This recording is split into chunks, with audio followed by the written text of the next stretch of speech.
Hey, this is Steve Rode, your Get Out of Debt guy from getoutofdebt.org. This time, I'm reading Chapter 2 from my book, The Path to Happiness and Wealth.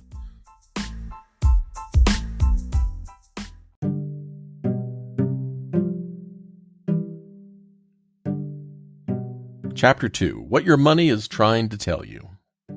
The truth about money is that money is just a thing. The leaves in your gutter could have more value and worth if we all agreed that they do. Money is just paper, it's metal, or virtual credit in a computer. The truth about money is that if you think you will feel more fulfilled and happier with life only when you have a lot of money, you're going to be very disappointed. Now, you may be kind of bummed listening to that, but I've got some good news. Money can be wonderful. In my life, I've had times where I've lived on nickels in my pocket, and I've lived with plenty in the bank. I'd rather have money because money gives you options. But unless you cultivate internal prosperity, you won't be smart about how you use those options, or you won't see them in the first place. Furthermore, you won't hang on to that money for very long. So let's look at what you need to start down the road to internal prosperity now that you know the truth about money.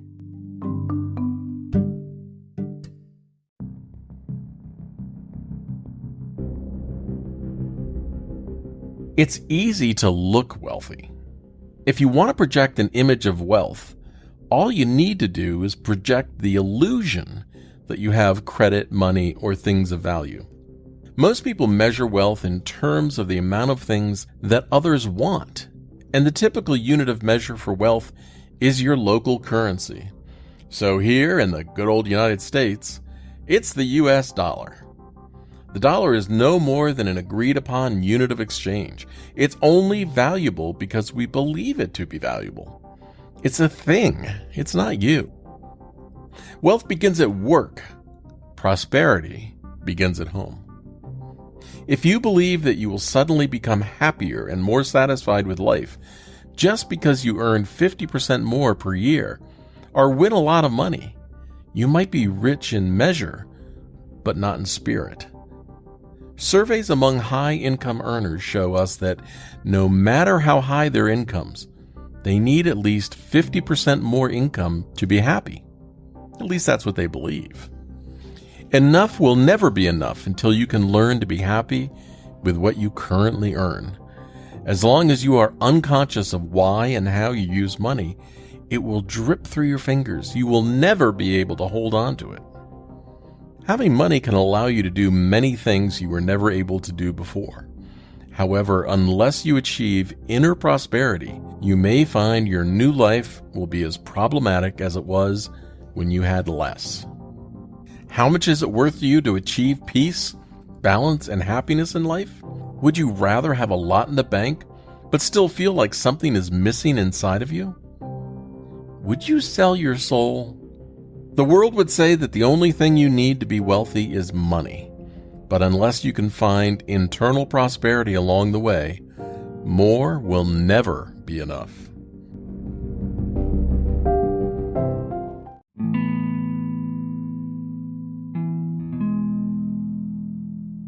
Generally, when people experience money troubles, the underlying causes and problems are not about the money at all. Let's look at a couple most people admire and assume are very successful because they live in the right neighborhood, have the right car, and hang out with the right people. We all know some people like that. The problem is that Bob and Susan are facing foreclosure of their beautiful home. Perception is, Bob feels the mortgage company does not adequately understand their situation. They should not be foreclosed upon. Surely there's something somebody can do. Bob is furious with the mortgage company. The reality, they're not making their mortgage payments as promised. They've missed the last couple of payments and have been late with some others.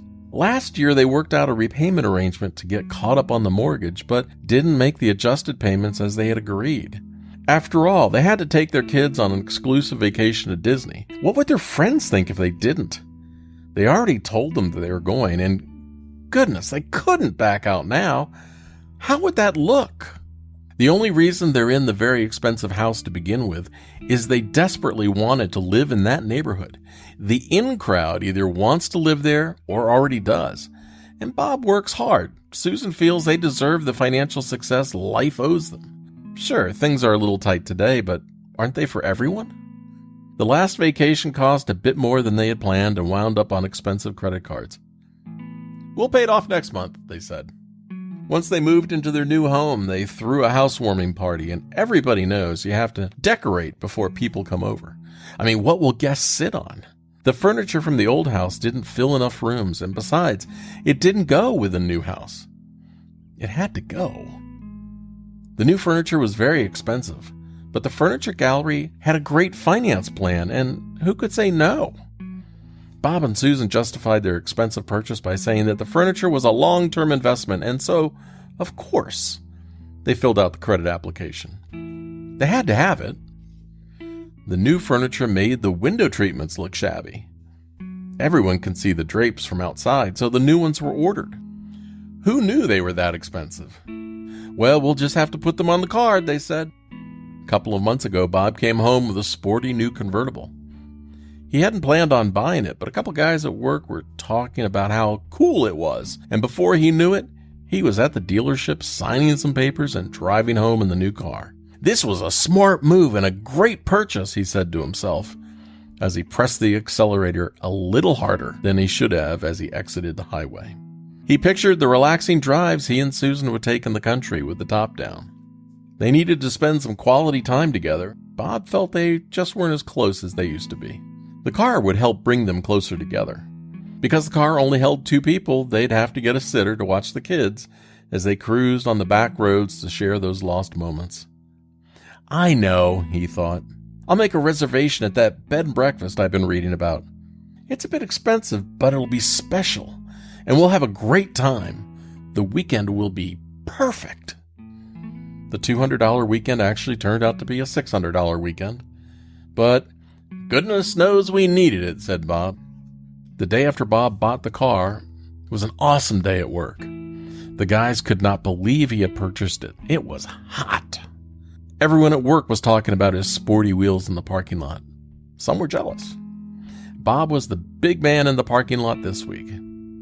Okay, the new car payments were a stretch for them, but it was only for 6 years. And Bob knew he paid top dollar for the car, but if he'd haggled, he would have had to wait a month for the next shipment to come in. He needed the car now. Things felt a little financially snug for them since the kids had started private school. The local school system was terrible. That's what everyone said. And so Greenfields Academy was the only solution. The kids would get a better education, and it was just coincidental that the weekend crowd and their kids were in the same school. Hey, it's better for carpooling, Bob and Susan told themselves. They also had a conversation about the fact they were so busy earning money and doing volunteer work that they didn't have time to sit down with their kids and give them the kind of homework attention the kids really needed. Private school would give their kids the extra attention it would take to really get them ahead. Maybe a tutor. That might help. Did you hear? Susan said. John and Betty don't send their kids to private school. Don't they care about their kids at all? Said Bob. Susan really enjoyed her occasional outing to the local mall. They had some cute little stores, and the personal shopper at Saks was a doll. She'd give Susan a heads up about the latest fabulous stuff that had just arrived. Sometimes she even tucked a couple of items away so Susan could get first crack at them. Susan couldn't pass up the deals because some of it was on sale. She felt that if she didn't buy something, the personal shopper would stop calling. She liked the attention, so she had to pick up some items here and there. And shopping was enjoyable. It made Susan feel special, and it boosted her self-esteem. She always looked forward to seeing Jamie at the shoe store. Jamie was a friendly girl who lived in the neighborhood Susan grew up in, and Susan would never live in that neighborhood again. She's come so far, why go back? She's moved up. She's justified the last couple of purchases of boots as a way to help Jamie move up also. After all, Jamie made a commission from the sale of the boots, right? As Susan left the store, she wondered whom she could fix Jamie up with. She deserved a real earner like the one Susan had landed. Jamie would make some man look really good with her cute size 2 figure. Susan's relationship with Bob was not as electric as it once was. Maybe a new outfit would make him notice her as they went for a cruise in the new car. You know what goes perfectly with a new outfit? A new haircut. That exclusive salon in town is so relaxing. Everyone is so nice and the environment is so pleasant. Anyway, who knows how clean those cheap places really are, she said. Besides, if she went to the cheap place, she wouldn't be able to visit her favorite hairdresser. George was a good listener, and Susan could talk to him about almost anything. Sometimes Susan laughed that George was cheaper and better than a therapist. Susan knows she should probably not get the haircut because Bob had mentioned that she should cut back a little bit on stuff she didn't need, but this was a special occasion, and it was for Bob. She wanted to look her best for him because she didn't want to lose him to another woman. Susan still remembered when she was the other woman, but it was clear that Bob did the right thing leaving his first wife.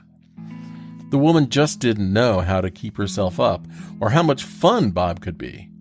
All she wanted to do was tell him no.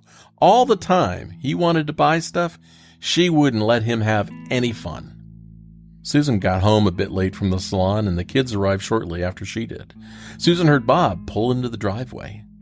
Who could miss the sound of that new, oh-so-sporty car? As soon as Bob hit the kitchen, he said, "Hey, let's all go out to eat tonight."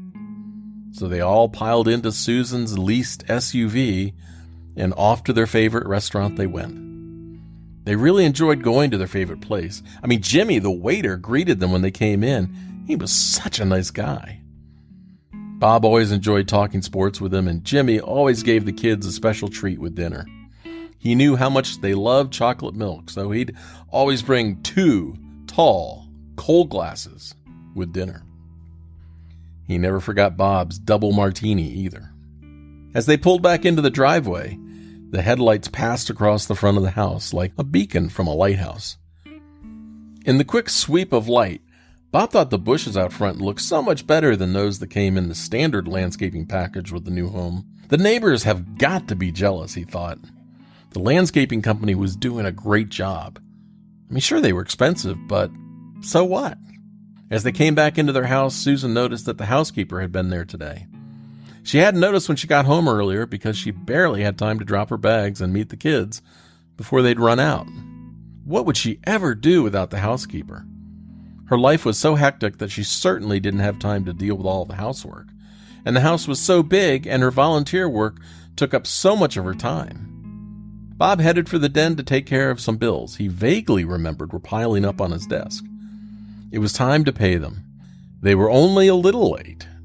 Susan used to pay the bills years ago, but after a fight, Bob took over paying them. The switch in bill payers at home occurred one day after Bob's credit card had been refused at lunch with a client. Sure, it was a $200 lunch, but that was just something you had to do to entertain the big client, right? When he landed that deal, he was going to get a huge commission. Besides, he'd get reimbursed for it later, so what was the fuss? It must have been Susan's fault. Bob felt he could do a better job managing the bills.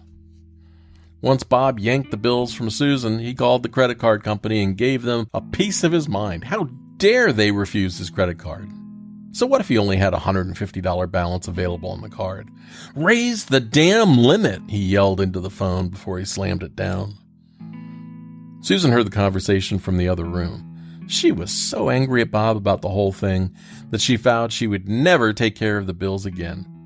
Let Bob do it from now on and see what I've been dealing with, juggling payments here and there. Who needs that stress? Susan never asked about the bills again. Now it was Bob's mess to deal with. As Bob headed for the den, he passed his favorite chair. Let me just see what the score is, he said. Before he knew it, the comfort of the leather chair and the sweet, numbing feeling of the alcohol from dinner fooled him into closing his eyes for a moment. 2 hours later, he half awoke and stumbled to bed. Tomorrow was a big day. He finally scored that appointment with the big new client, and since he was going to close the deal, he needed to get his rest. The bills can wait till tomorrow. The haircut looked fabulous. The car was shiny and new. The yard was neat. The new outfit was perfect. Dinner was yummy. The house was clean. The relationship was lacking, but wasn't everyone's. The kids were getting great grades. The pictures from the vacation just came back, and the house is getting foreclosed on next week. How dare they foreclose, Bob said. I should tell Susan about this. Maybe tomorrow. What Bob doesn't know is that tomorrow Susan will learn about the foreclosure from a friend who will read the notice in the local paper. Susan will call Bob's cell phone and demand to know what is going on, and Bob will assure it's all a mistake. 2 years later, Bob and Susan separate.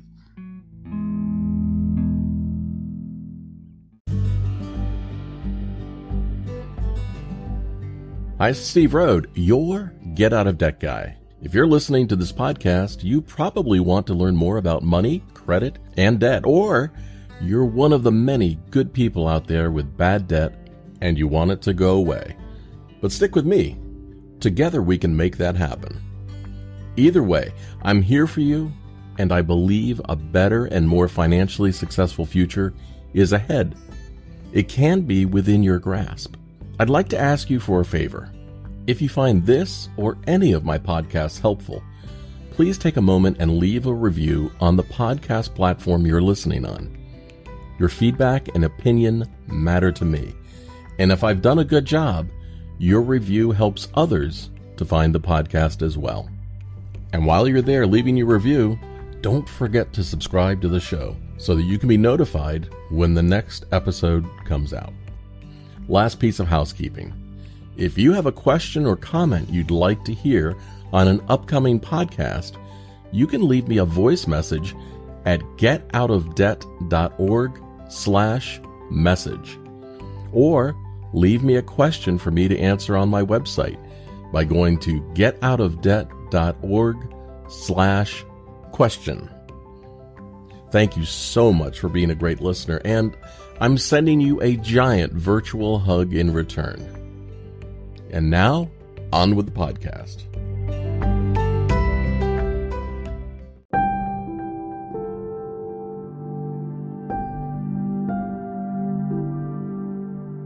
While 10% of the population is generally considered to have compulsive buying issues, the number of people who use money to medicate themselves is probably in the 25% range, according to surveys that we did. We conducted 2 national telephone surveys of 1,000 adults, and here's what we found out in the first survey. 40% of the people surveyed said their mood changes before or after making a purchase. 16% said they spend money to escape problems or relieve stress. Nearly 7% of respondents said they're preoccupied with buying things to impress or influence others. 51% of people surveyed said they repeatedly try to control, cut back, or stop excessive money use. Of those, a slim majority are women. 17% said they feel alone or empty inside and use money to purchase goods or services in an attempt to feel better or improve self-esteem. Just under 10% said they lie, minimize, or rationalize to family members or others to conceal their spending. 7% of respondents reported having excessive debt as the result of the inability to stop spending. About the same number said they had lost out on opportunities such as a significant relationship, a job promotion, or educational or career opportunities because of excessive spending. Nearly 7% of those surveyed said they feel they need to spend money on or with others in order to maintain a relationship with those people. In the second survey, we found that when people were faced with 2 questions, 1, if they knew someone who behaved in a certain way, and 2, if they behaved in that way. As you will hear, the closer to home the questions hit, the higher the denial factor. Mood changes just before or after making a purchase. Someone you know, 52%. You, 40%. Spends money as a way of escaping problems or relieving stress. Someone you know, 49%. You, 16%. Is preoccupied with buying things to impress or influence others. Someone you know, 47%. You, 6%.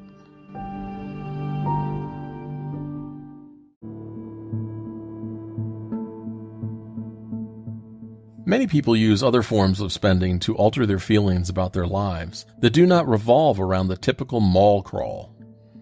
Families place kids in private school, buy new homes, buy new cars, and take lavish vacations to create a false image of success and feeling of worth.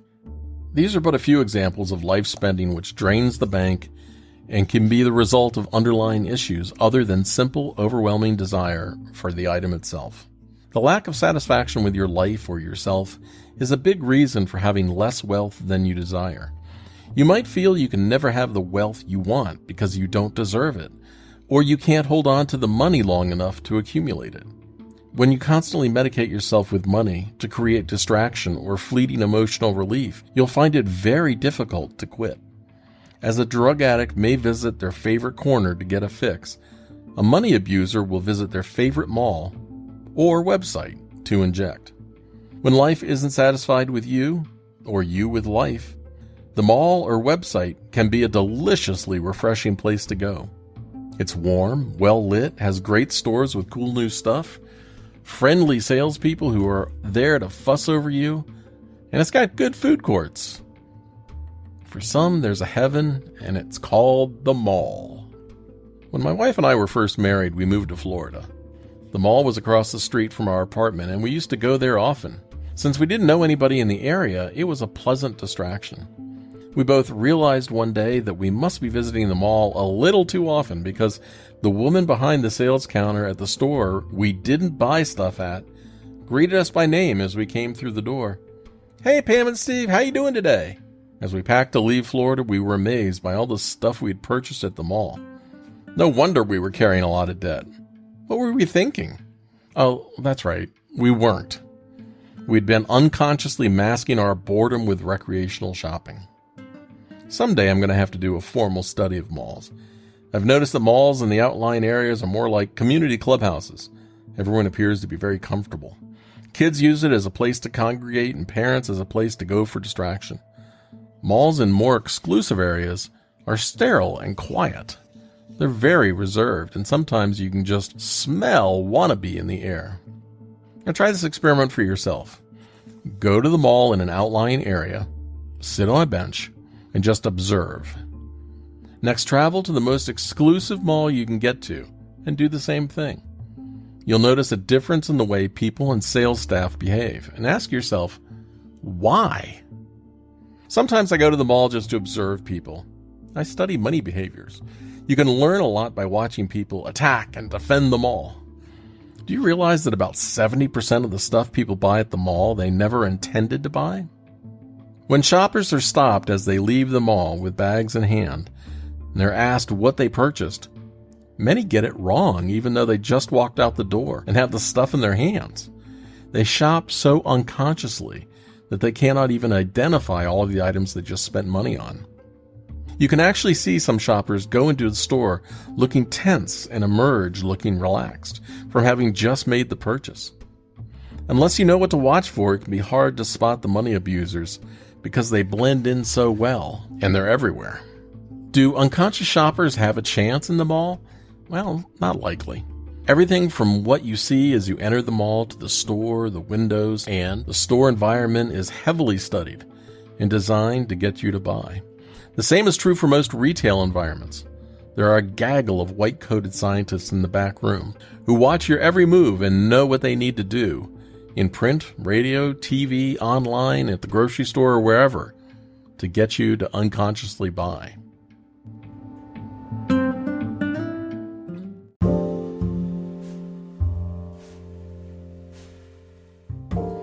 Shopping is designed to give you pleasure because that's what you want. The most common cause of financial troubles I hear about is credit cards. If it weren't for the credit cards, I wouldn't be in this mess, many say. Well, if that were true, you'd have to add that if it weren't for people at the mall, the scientists watching you shop, the guy behind the counter at the food court, or the kind woman who answered your call when you called the shopping channel, you'd be fine. The list of people to blame about your situation is endless. The entire consumptive material food chain exists only to obtain a share of your available credit power and your cash. The credit card is only the tool that lets you feed the money monkey on your back. If you want to build your external wealth today, you need to develop good judgment to determine why you are buying whatever it is that you are buying, big or small. If it helps, ask yourself this question. If Steve was here right now, what would he say about my purchase? Is it something I really need, or am I making excuses to buy it? When your money takes control of your life, your wants become your needs, and your needs become wants. I've seen people evicted because they failed to pay their rent or mortgage, but the credit cards are all paid up. There's almost an endless supply of money to fuel your desire. It doesn't stop flowing until you abuse it sufficiently. The better your job, neighborhood, occupation, or standing in the community, the more it will flow. Just because somebody will lend money to you does not mean you can afford it. It just means they're willing to take a risk and lend the money to you. Spending money you can't afford to spend only compromises your future. It doesn't hurt anyone except those that you're charged with caring and protecting, including yourself. If you fail to handle money responsibly and lose everything, you're just financial roadkill. In the food chain of capital consumption, you're the byproduct of a good meal.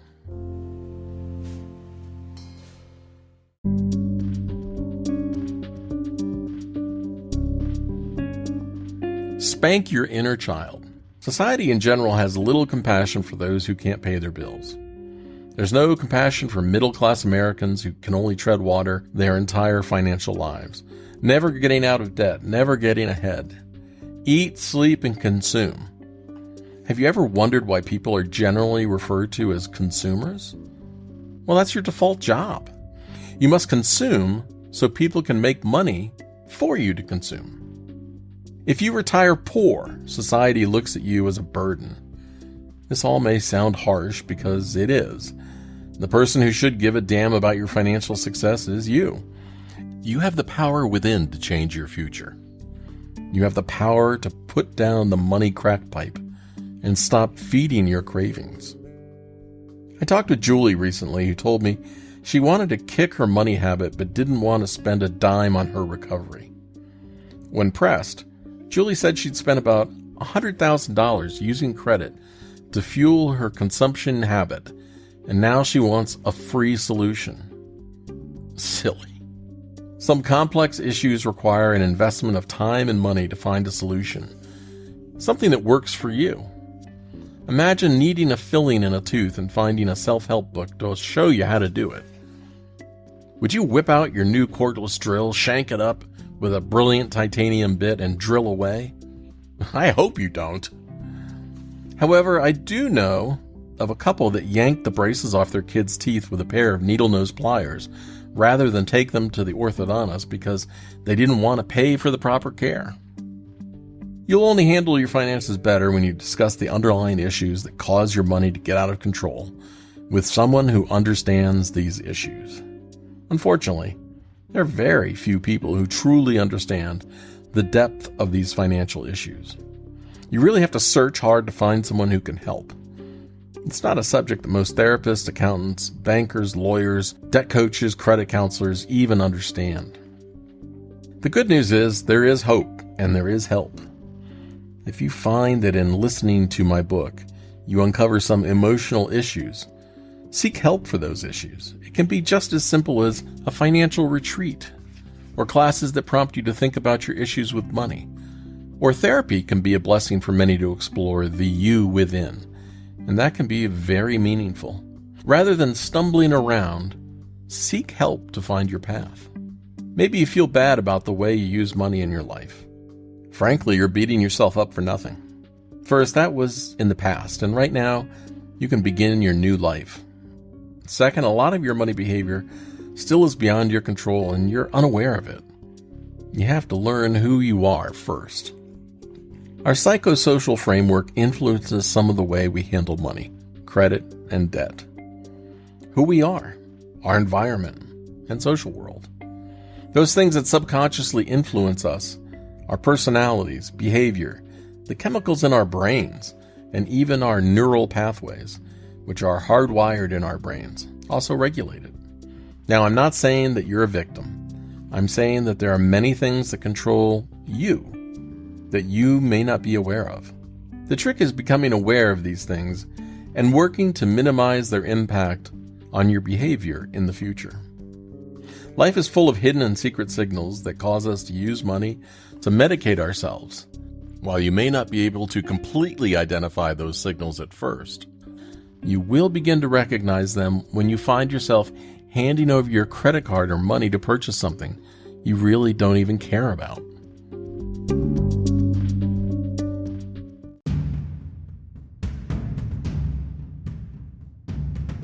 I once had a client who shopped at all the best stores. She bought wonderful items and often on sale. She shopped to feel differently. For her, it was a cycle of self-abuse. She would shop to feel better because she overate. She would cut or burn herself because she felt bad afterwards about the shopping. She would binge eat because she hurt herself. While every case is not as extreme as this, it does show where she was medicating herself with money as a way of distracting herself from the real issues. One of her goals was to become wealthy. You think she'll ever be able to do that unless she can develop internal prosperity? As a side note, her car was often filled with bags from the best stores at the most exclusive mall.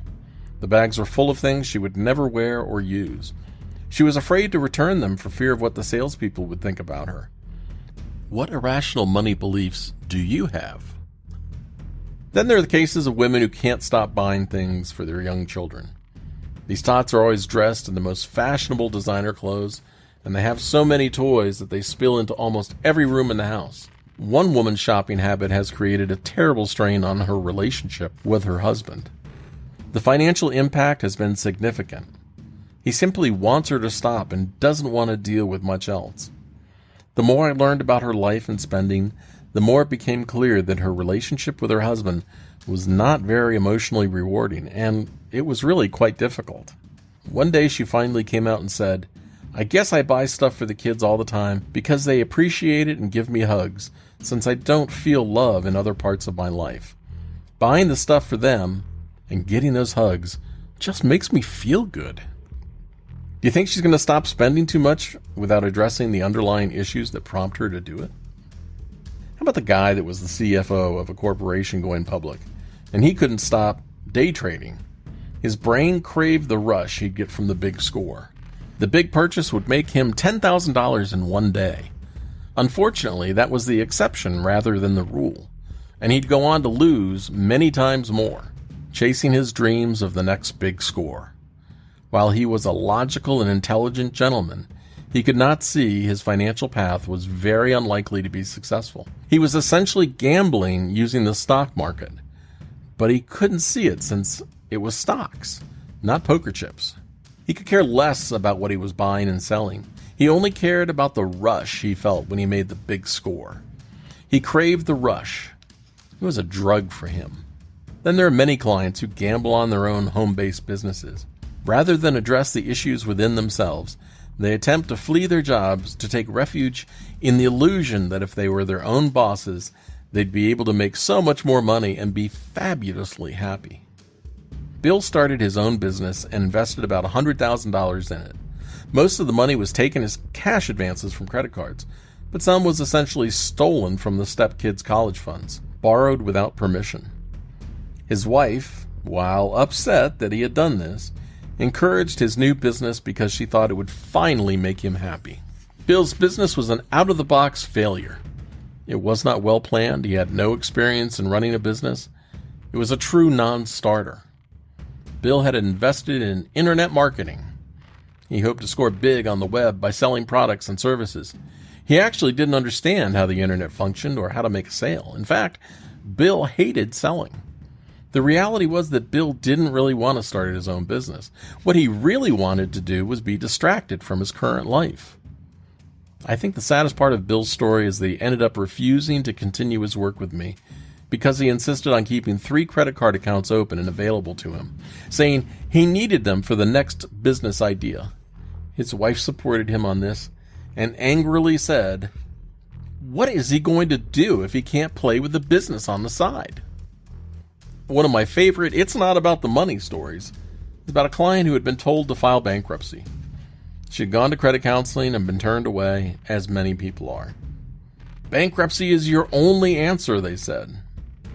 If you're looking for the underlying reason why people get into debt and have trouble with money, you see things others miss. What everyone had missed was the fact that her money problems were not about having too much debt. They were about having too little income. I asked her why she had not sought higher paying jobs over the years. She was underpaid at the same job for the past 20 years. She finally confided that she was embarrassed about the size of her feet and afraid of interviewing. Now, it's not that her feet were huge. She was just self-conscious about them. Once she overcame that issue, she had a new job in a couple of weeks and she made plenty of money to meet her financial obligations. Bankruptcy in her situation was unnecessary.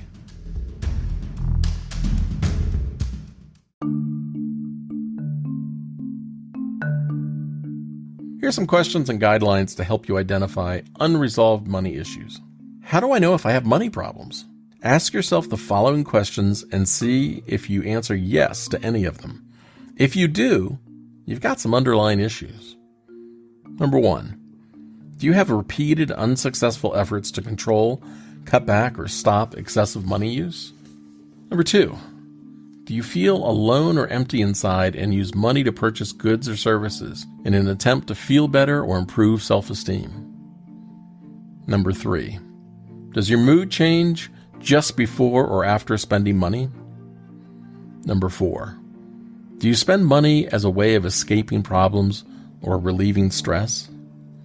Number 5, are you preoccupied with buying things in an effort to impress or influence others? Number 6, do you feel a need to spend money on or with others in order to maintain a relationship with them? Number 7, do you lie, minimize, or rationalize to family members or others to conceal spending? Number 8, have you lost out on opportunities such as a significant relationship, job, promotion, or educational or career opportunity because of money consumption? Number 9, do you have excessive debt as the result of the inability to stop spending money? If you answered yes, don't worry, you're not alone. Keep listening and you can begin to fix the problem. Chapter 3 comes soon.